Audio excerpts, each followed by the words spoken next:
Welcome everyone. B'ezrat Hashem, today we'll be continuing with our Shabbos series. So we'll be learning from Living Shabbos. The Gemara, Shabbos 119a, relates that a Roman emperor once approached Rabbi Yeshua ben Hanania and asked him, "Why is it that your food has a special scent on Shabbos?" The Rebbe replied, "I have a certain spice called Shabbos, which I put in the food, and this creates a special fragrance."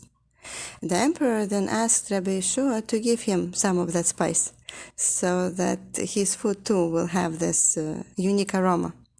The Rebbe explained that the spice is effective only for those who observe Shabbos. The Maharsha, Zachariah Bracha, raises the question of how Rabbi Yeshua could knowingly deceive the emperor.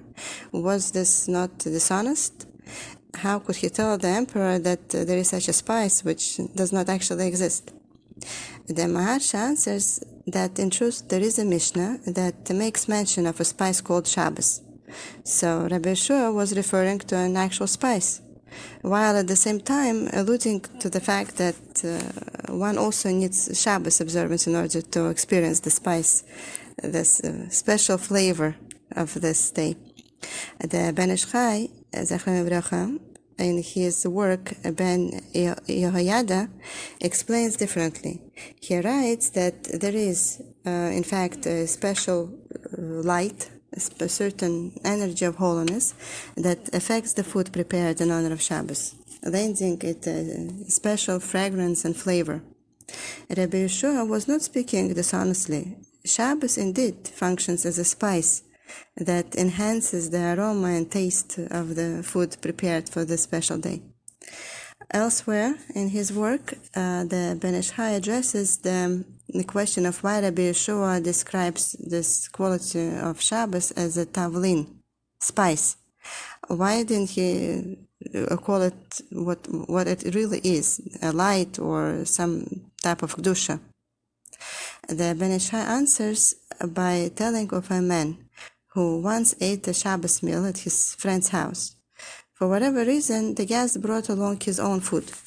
As they were eating, the host observed that the guest's food emitted a far more pleasing aroma than his own food. And he asked the guest what made his food smell so good. The guest explained that when his wife prepares for Shabbos, she says the words Lechvod Shabbos Kodesh. And these sweet words add a special fragrance and flavor to the food. The host's food, by contrast, was prepared by his staff of servants and therefore didn't have that special quality.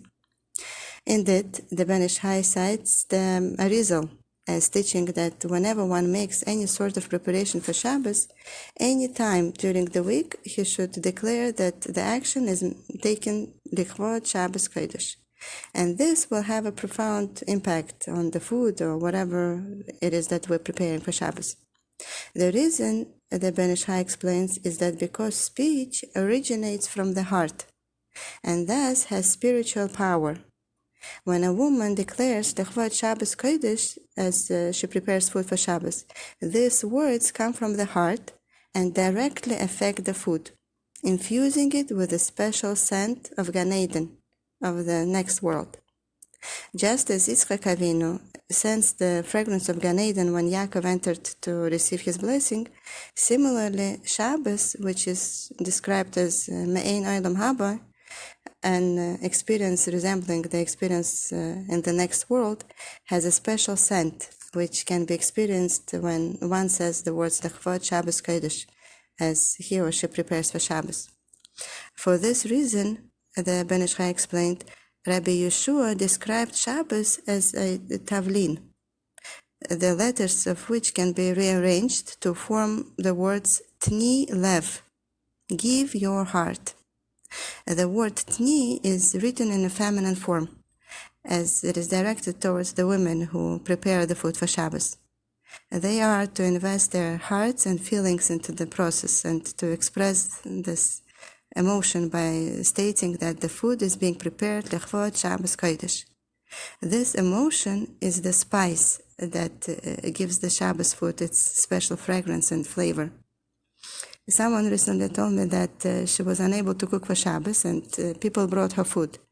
As many people do when they bring food to people for Shabbos, those who brought food wrote on the covers of the tins what the tins contained: rice, salad, fish, etc. But in addition, on the top of the description of the contents, the words Lichvot Shabbos Kodesh were written. This might be one small way we can implement this message of Tni Lev, of clearly designating the food as having been prepared in honor of Shabbos.